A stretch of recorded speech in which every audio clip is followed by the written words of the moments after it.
రామాయణ కాలంలో తల్లిదండ్రులు చాలా విచిత్రమైనటువంటి మనస్తత్వం కలిగినటువంటి వారు అని బాలకాండ వివరిస్తుంది. విచిత్రమైన మనస్తత్వం అంటే ఏంటి? ఎందుకంటే అసలు నిజంగా మనం ఇలాంటి వాళ్ళు ఉంటారా? ఎందుకంటే కలియుగంలో ఇలాంటి వాళ్ళని మనం చూస్తుంటాం. అంటే పాపం శమించుగాక ఈ మాట అనబోయే ముందు ఆ మాట అంటున్నాను నేను. కన్న బిడ్డల్ని చెత్త కుప్పల మీద పారేసేటువంటి తల్లులు. ఇప్పుడు కుపుత్రో నజాయేత అని చెప్పి మనం శంకర భగవత్పాదుల వారు అన్నారు.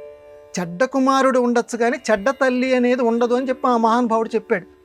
కానీ మనం పేపర్లోనూ ఈ ధారావాహికుల్లో మనం చూస్తున్నాం, పుట్టినటువంటి బిడ్డని చెత్త కుప్పల మీద పడేసినటువంటి కన్నతల్లులు కూడా ఈ కలియుగంలోనే ఉన్నారు.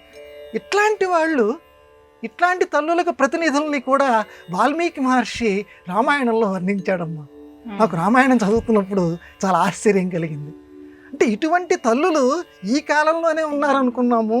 అందరు తల్లులంటే అసలు మనకి ఒళ్ళు పులకరించిపోతుంది కదా. అంటే దీనికి ఏం చెప్పాడంటే ఆ మానవుడు వృత్తాంతం చెప్పాడు.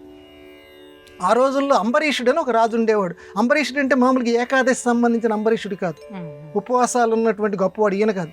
అంబరీషుడి పేరు మీద ఒక రాజుగారు ఉండేవారు. ఆయన ఒక యజ్ఞం చేస్తూ ఉంటే ఒక పశువుని ఆ రోజుల్లో హననం చెయ్యాలి, వధించాలి. ఆ పశువుని వధిస్తే వీడికెక్కడ ఇంద్ర పదవి వచ్చేస్తుందో అని చెప్పి ఆ పశువుని దొంగిలించేసాడు ఇంద్రుడు. అక్కడ యజ్ఞం జరిపించేటువంటి వాళ్ళు అన్నారు, ఈ పశువుకి బదులు ఒక మానవుణ్ణి గనక తీసుకొస్తే, అంటే ఆ రోజుల్లో తీసుకొస్తే సరిపోతుంది అని చెప్పారు. సరే, ఈ అంబరీషుడే స్వయంగా బయలుదేరి ఎవడన్నా తనకి తాను స్వయంగా ఈ యజ్ఞంలో బలవుతాను అనేటువంటి మానవుడు ఎవరన్నా దొరుకుతారా అని అందరి దగ్గరికి వెళ్ళి అడుగుతుంటే రుచీకుడు అనేటువంటి ఒక మునిగారి దగ్గరికి వచ్చాడు. ఈ రుచీకుడు ముని దగ్గరికి ఆయనకి 3 కొడుకులు. అప్పుడు ఆ రుచీకుడిని అడిగితే, నాకు పెద్ద కొడుకు అంటే చాలా ఇష్టమయ్యా, వాడిని నేను వదులుకోలేను అన్నాడు. అంటే విచిత్రమైన తల్లిదండ్రులు అనుకున్నాం కదా మనం. అంటే నేను మిగతా ఇద్దరిని ఇవ్వటానికి సిద్ధం సుమా అన్నట్లుగా ఆ మాట వస్తుంది కదా. నాకు నువ్వు అడిగేవు మహారాజుకు, నేను కాదనలేను. నాకు పెద్ద కొడుకు అంటే మాత్రం చాలా ఇష్టం. ఎందుకంటే ఇప్పటికి కూడా ఈ రోజుల్లో కూడా పెద్దవాళ్ళంటే తల్లిదండ్రులకు ఇష్టం ఉంటుంది అని అంటుంటారు కదా. అందువల్ల నాకు పెద్ద కొడుకు చాలా ఇష్టం అన్నాడు. సరే, తల్లి అంది, ఆ రుచీకుడి భార్య, నాకు చిన్న కొడుకు అంటే చాలా ఇష్టము అంది. ఇక మధ్యలో ఉన్నట్లమ్మవాడు, వాడు సునస్సేపుడు, వాడి పేరు సునస్సేపుడు. ఈ సునస్సేపుడు అన్నట్ట వెంటనే చాలా బాధపడ్డాడు వారు.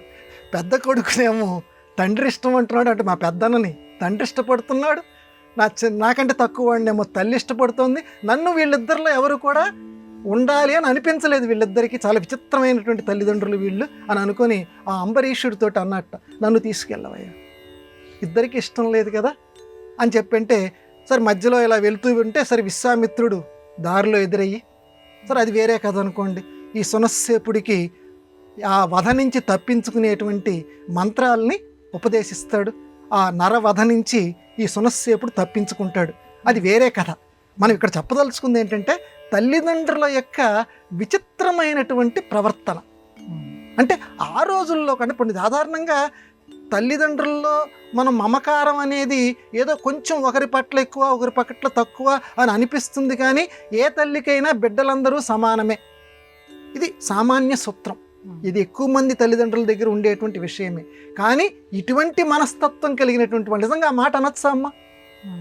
ఏ తల్లి కూడా ఏ తండ్రి కూడా నాకు పెద్ద కొడుకు ఇష్టం అంటే మిగతా వాళ్ళు పర్వాలేదని, లేకపోతే నాకు చిన్న కొడుకు అంటే చాలా ఇష్టం మిగతా వాళ్ళు ఏమైనా పర్లేదని అనకూడదు. కానీ విచిత్రమైన తల్లిదండ్రులు ఆ రోజుల్లో కూడా ఉన్నారు, ఈ రోజుల్లో కూడా ఉన్నారు, ఎప్పుడూ ఉంటూ ఉంటారు.